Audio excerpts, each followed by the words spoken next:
Ethan Cole had lived most of his life in silence, not the kind that came from loneliness, but the kind that came from discipline. After 15 years of serving as a Navy SEAL, he had learned how to live between breaths, in the spaces where others panicked, hesitated, or lost control. His quiet strength was the type that could steady a storm, and the type that could terrify the wrong people. His dog, Shadow, a massive black and tan German Shepherd, was the only constant companion he had kept after retiring from the military. Shadow wasn't just a pet, he was Ethan's partner, trained to detect danger long before a human eye could see it. To Ethan, Shadow was family. And to Shadow, Ethan was home. The two walked everywhere together. Not out of necessity, but out of ritual.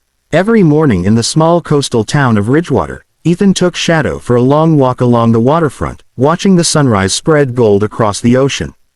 The townspeople knew them, the quiet man and his gentle giant of a dog. Children liked to pet Shadow. Elderly neighbors offered Ethan fresh oranges from their gardens. The world felt calm, until the morning everything changed. That day, Ethan decided to take a different route, through the old industrial district, where empty warehouses stood like abandoned skeletons. He didn't know that 3 off-duty officers, men with more arrogance than integrity, had been hanging around the area. They weren't the kind of cops anyone trusted. Word around town was that they bullied teenagers, pocketed fines, and abused their badge when no one was watching. Today, unfortunately, Ethan and Shadow crossed their path. Shadow lifted his head first. His ears perked. His body stiffened. Ethan tightened his grip on the leash. "What is it, buddy?" he whispered. Before he could get an answer, a rough voice cut through the air.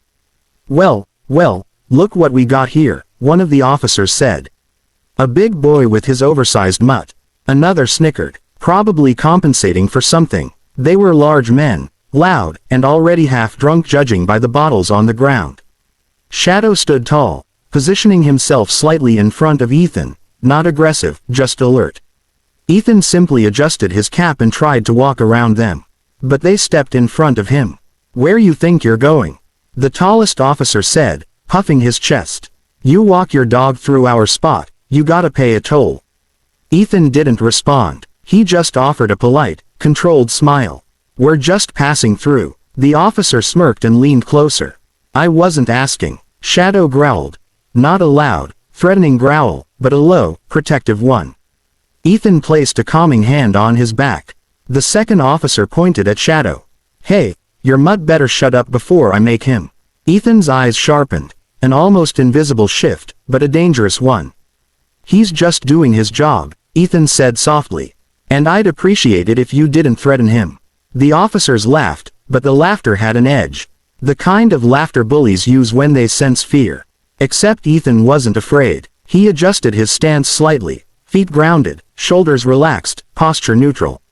The kind of stance that would make any trained soldier pause. But these officers weren't trained, they were reckless.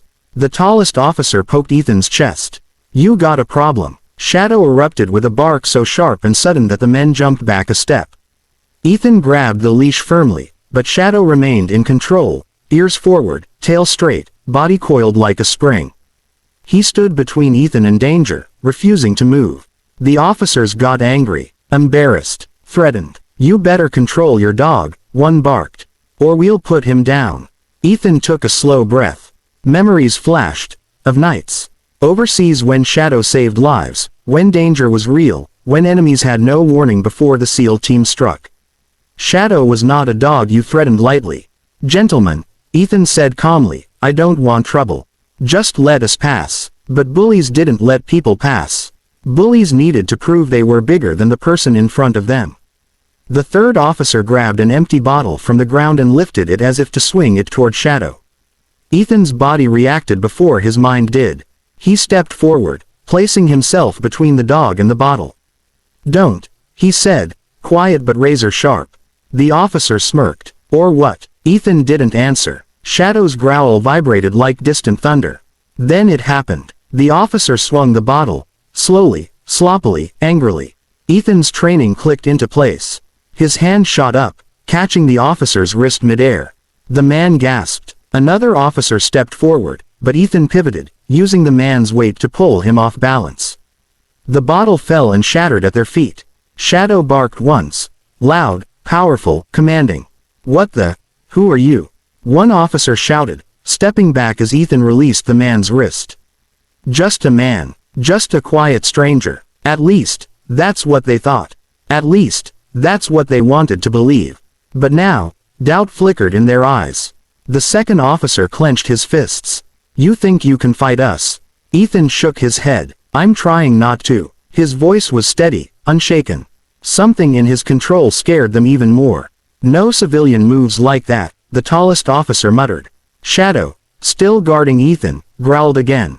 Ethan placed his hand on his head. It's okay, Shadow. But it wasn't okay. Not yet. They still hadn't learned who Ethan was. Or what he was capable of. Or who they were threatening. They still had no idea that Ethan Cole was a Navy SEAL.